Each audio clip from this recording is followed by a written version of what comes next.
नमस्कार मित्रों, आज हम लोग सीखेंगे 8051 माइक्रो कंट्रोलर के कील सॉफ्टवेयर में मेमोरी को एक्सेस करना। यहाँ पर हम लोगों ने एक छोटा सा प्रोग्राम लिख रखा है जहाँ पे 50H नाम की जो मेमोरी लोकेशन है वहाँ पर हम 04 डेटा स्टोर करेंगे और 60H लोकेशन पे 0H डेटा की जो वैल्यू है वो स्टोर करेंगे, लोड करेंगे। इसी तरीके से 61 नाम की लोकेशन पे 05 को स्टोर करेंगे।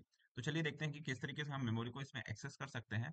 ध्यान है, हमारे पास में तीन तरीके की मेमोरी अवेलेबल होती है जिसमें हम प्रोग्रामिंग कर सकते हैं। एक है रैम मेमोरी, दूसरा है रोम मेमोरी और तीसरा है एक्सटर्नल रैम मेमोरी। तो यहाँ पर हम इंटरनल रैम मेमोरी में डेटा को इंसर्ट करने वाले हैं, लोड करने वाले हैं।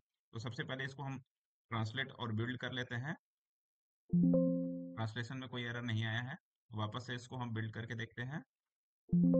टारगेट हमारा क्रिएट हो चुका है, किसी प्रकार की एरर वार्निंग नहीं है। तो हम इसको सीधा सीधा डिबग कर लेते हैं। डिबग करने के बाद यहाँ एक बार प्रोग्राम को चेक कर लेते हैं, ये जो लिखा हुआ है वो यहाँ पर आया कि नहीं, आ गया है। लेकिन हमको अभी यहाँ पर आउटपुट कहाँ देखना है, ये थोड़ा सा ट्रिकी है, क्योंकि यहाँ पर तो रजिस्टर सेक्शन है, यहाँ हम आउटपुट देख नहीं सकते हैं। तो अगर मैं इसको एग्जीक्यूट करने की कोशिश करता हूँ स्टेप बाय स्टेप, तो अभी हमने पहली लाइन को एग्जीक्यूट की, जिसके कारण क्या हुआ, ये 04 डेटा था वो 50 नाम की लोकेशन में चला गया। लेकिन 50 नाम का लोकेशन यहाँ पर देखेंगे कैसे? तो उसके लिए आपको सबसे पहले जाना है व्यू में।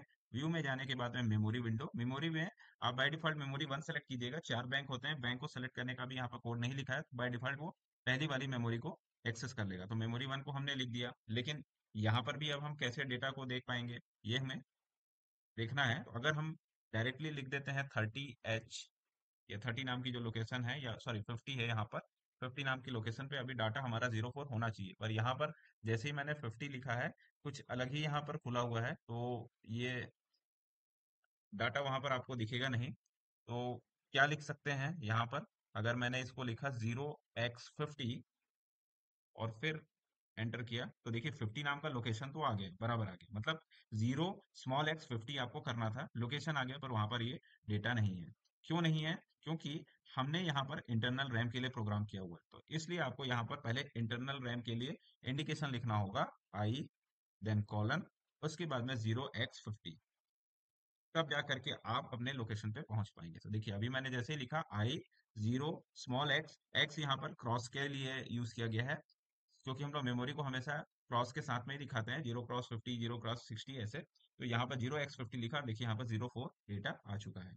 तो इस तरीके से आपको मेमोरी को एक्सेस करना है। ध्यान रहे, अगर आपने I:0 और X नहीं लिखा, तो ये आपको डेटा कभी भी एक्सेस होते हुआ नहीं दिखेगा, या डेटा आप एक्सेस ही नहीं कर पाएंगे। चलिए अब अगली लाइन को चेक करते हैं, जहां पर हमने लिखा है कि 0A60H नाम की लोकेशन पे चला जाना चाहिए। तो 60H लोकेशन आपका कहीं इधर आगे में आएगा, क्योंकि ये 50 है तो 51, 52 ऐसे होता जाएगा।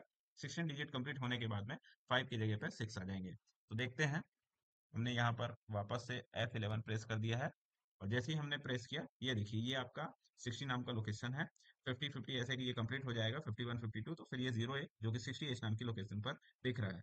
इसी तरीके से 61 इसके साइड वाला लोकेशन होगा, वहां पर भी चेक कर लेते हैं।